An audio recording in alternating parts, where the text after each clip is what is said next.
My fiancé said, "It's just a small lie. Don't overreact." I nodded. That night, I hired a PI, collected everything, and filed for fraud. 10 days later, she showed up at my job screaming in front of everyone.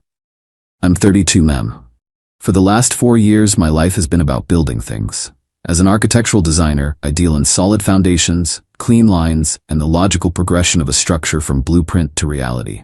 I thought my personal life was built just as soundly. I was wrong. My fiancée, Hannah, 29F, and I were a month from closing on a house. We were engaged for a year, together for 4. She was the vibrant, spontaneous force to my quiet, methodical nature. Her dream was to launch a high-end event planning business, and I was her biggest believer. She had created an astonishingly detailed business plan, a 50-page professionally bound document that became a fixture on our coffee table. It was filled with market analysis, 5-year projections, and sophisticated branding concepts. The entire plan, the very foundation of its viability, rested on 2 pillars: her MBA from a top-tier business school and 3 years of experience as a senior coordinator at a major event management company. These weren't just bullet points on a resume. She wove them into the fabric of our life. I'd heard countless stories about her demanding professors, the all-night study sessions, the corporate politics at her old firm. Based on the strength of that plan and her credentials, I agreed to be the sole initial investor. I transferred $40,000 from my savings, money my late grandparents had left me. It felt like the most logical investment I could ever make. I wasn't just funding a business, I was building a future with the woman I loved. I even designed the logo and the cover for that damn plan. It was our artifact, a tangible promise of the life we were creating. Last week, that foundation turned to sand. I was on social media, killing time, and fell down a rabbit hole of old photos. I ended up on the profile of a bridesmaid from Hannah's sister's wedding. In an album dated 6 years ago, titled Community College Graduation, there was a photo that stopped my heart. It was Hannah, beaming in a cheap polyester cap and gown, holding a certificate from a local community college. The caption, posted by her friend, read, "So proud of my bestie Hannah for finally getting her associate's in hospitality management. On to the next chapter." An associate's degree, not an MBA. The date on the photo was from a time when she was supposedly deep in her first year of that grueling, prestigious MBA program. The air in the room grew thin. It was like looking at a blueprint and suddenly realizing the measurements are all wrong. The entire structure is a lie. I spent the next hour in a cold, quiet frenzy, cross-referencing everything. Her stories, the dates, the lies. I found the website for the event company she claimed to have been a senior coordinator at. Their Meet the Team archive went back a decade. She was never on it. I didn't confront her when she walked in from her networking dinner. I waited. I let her talk about her day. I watched her, this stranger I had asked to marry me. Later, as we were getting ready for bed, I sat on the edge of the mattress, held up my phone with the picture and asked, "Can you explain this?" First came the frantic denial, then the tears, then the frantic, rambling confession. She had dropped out of community college. The MBA was a complete fabrication. The senior coordinator job was a 3-month unpaid internship she'd been let go from. "I was going to tell you, I swear," she whispered, her voice choked with tears. "But it was just a little lie to get things started, to get your confidence. The business is real. My ideas are real." I just stared at her, at the ruins of the last 4 years.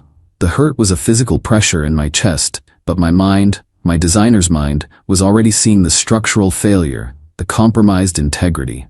Her desperation turned to defensiveness when she saw my silence. "Don't look at me like that. It's not a big deal. You have plenty of money. It's just a small lie to achieve a big dream. Don't overreact." I nodded slowly, a single deliberate movement. "You're right, it's late."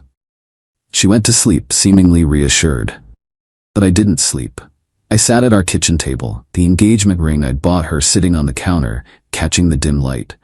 My hands were shaking, not from rage, but from a profound sense of disillusionment. I wanted to scream, to break something. Instead, I opened my laptop. I needed facts, not feelings. I needed a blueprint of the truth. That night, I requested a consultation with a private investigator. Update. It's been the longest week of my life. The PI, a former detective named Sean, has been feeding me information in pieces. Each piece has felt like another wall of my life crumbling. Day 2. Sean called. Preliminary check is in. The university has no record of Hannah M. ever applying, let alone attending. It's a clean miss. He said it so matter-of-factly. I thanked him and hung up, feeling a strange mix of vindication and nausea. Day 4. Sean called again. Made contact with a former colleague of hers from that internship. Your fiancée was let go for grossly misrepresenting her role to potential clients. She was basically telling people she was a full-fledged planner to try and drum up side work. He also confirmed with HR that her official title was summer intern, and she was unpaid. No senior coordinator role ever existed. Day 6. This was the gut punch. The full financial background came in. Hannah was drowning in over $25,000 of credit card debt and had a car loan I never knew existed. She wasn't just lying about her past, she was lying about her present. My $40,000 wasn't just seed money for a dream, it was a desperate bailout. Armed with a folder of cold, hard facts, I met with my lawyer. He was a sharp, no-nonsense guy my firm keeps on retainer. I laid everything out. The signed investment agreement that explicitly referenced her MBA and work experience, the PI's report, copies of my bank transfers. He was quiet for a long time, reviewing the documents. Okay, he said, finally looking at me over his glasses. This is a strong case for fraudulent misrepresentation. It's not a simple slam dunk. Her lawyer will argue it was a personal gift between a loving couple and you're now acting out of spite. They'll say the business plan was just a projection of a dream, not a contract. But she signed the agreement, I insisted. And that's our leverage, he countered. That's what makes this a real fight, and one I think we can win. But it will be a fight, Noah. It's going to get ugly. Are you prepared for that? I told him I was. We filed the civil fraud claim yesterday. The goal isn't just the money. It's about a legal judgment, a factual record of the lie. I had a service pack her things and send them to her parents' house, where she's been staying since I asked her to leave. The text started almost immediately after she was served. A lawsuit? You are actually suing me? Are you insane? This is because I lied about a stupid piece of paper? You are destroying everything we had over a piece of paper. You're a monster. My parents are horrified. They said they never knew you could be this cruel and vindictive. Then her mother Doris began her barrage. Noah, call me. This is a family matter and you have gone too far. You are embarrassing Hannah and all of us. You need to stop this now. I felt a surge of something hot and bitter. I typed back a single reply before blocking them both. A family doesn't defraud one of its own. The silence since has been deafening. I know it's just the tide going out before the tsunami hits. Update. The tsunami made landfall at 2:15 p.m. today. In my office, our firm is an open plan space. It thrives on quiet collaboration. That peace was shattered when the receptionist buzzed my line, her voice tight with panic. Noah, your fiancée Hannah is here. With her mother. They're demanding to see you. Before I could even formulate a response, they were past the front desk and striding into the main workspace. It wasn't just a visit. It was an invasion. Hannah wasn't just crying. She was performing, her face streaked with mascara, her arms waving for dramatic effect. Her mother Doris followed like a storm cloud. Noah, Hannah's voice, shrill and accusatory, cut through the quiet hum of the office. 30 heads snapped up, keyboards fell silent. How could you do this to me? How could you be so cruel? I stood up, my heart beat a frantic drum against my ribs, but I forced my face to remain a blank mask. I walked to meet them, aware of every eye on me. My boss, Arthur, a stern but fair man, was already moving out of his glass-walled office. Hannah, this is not the time or the place, I said, my voice low. Don't you dare, her mother spat, her voice shaking with rage. You don't get to decide the time or place after humiliating my daughter. What is wrong with you? He's trying to ruin me, Hannah wailed, pointing a trembling finger at me. The performance was for the audience, my colleagues. He's suing me over one tiny, insignificant lie. Is this the kind of man you all work with? A man who financially and emotionally abuses his fiancée? The air was thick with tension. I saw one of the junior designers shrink behind his monitor. I heard a nervous cough. This wasn't the supportive silence I might have hoped for. It was the rapt, horrified silence of people witnessing a train wreck and not knowing where to look. Arthur stepped between us, his presence alone a calming force. "Ma'am, I am the director here. You are disrupting my business. I need you to leave. Now." "We're not leaving until he drops this disgusting lawsuit and apologizes," Doris shrieked. I finally looked directly at Hannah, past the performative tears to the core of her entitlement. "There is nothing to apologize for," I said, my voice clear and carrying in the dead silence. "You lied to me to get $40,000. That's not a misunderstanding. It's fraud. These are the consequences." Her face contorted. "You never loved me. This was always about money and control for you."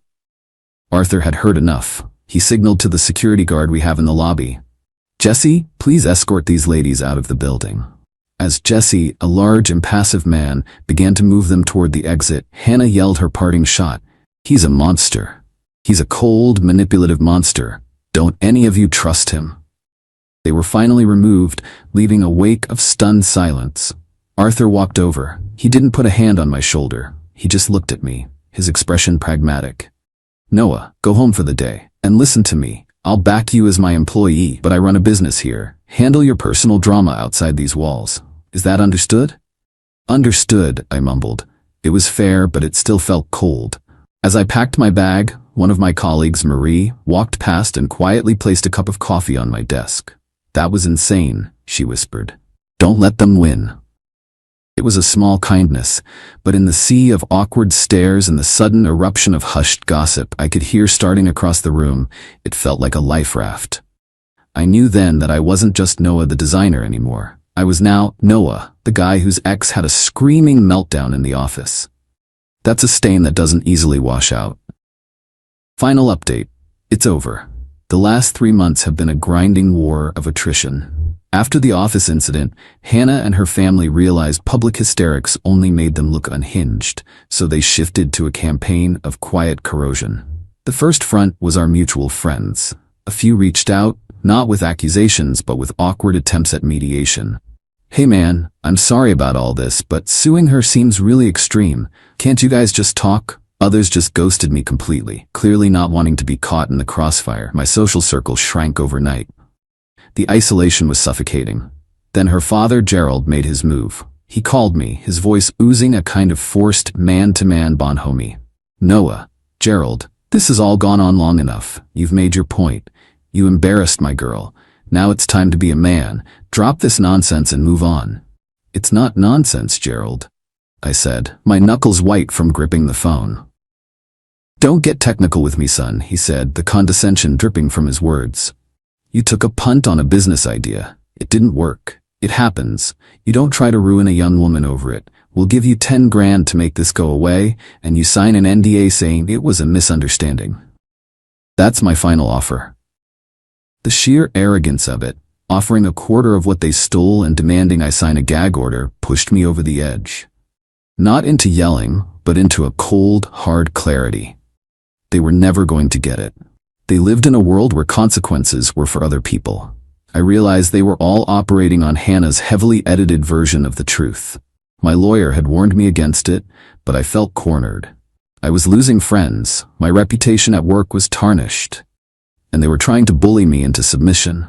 I had one weapon left, the unvarnished truth.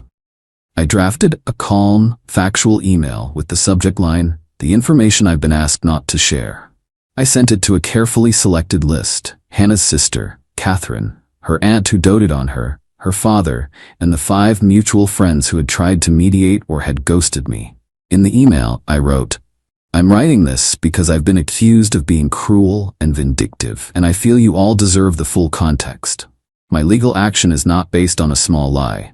It is based on a calculated, long-term deception that resulted in a financial loss of $40,000.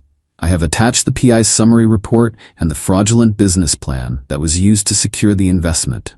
I am not asking you to take my side, only to understand my actions." The fallout was nuclear. Hannah's sister called me, sobbing. "Noah? Oh my God. She told us she just fudged her resume a bit. She never told us any of this. My dad, he's been telling his friends what a genius she is. He's mortified." The friends reemerged with apologies. The pressure on Hannah was no longer coming from me. It was coming from within her own shattered inner circle. Gerald, faced with undeniable proof that his daughter was a con artist and that he had been her belligerent mouthpiece, finally broke. Their lawyer called mine. They wanted to settle.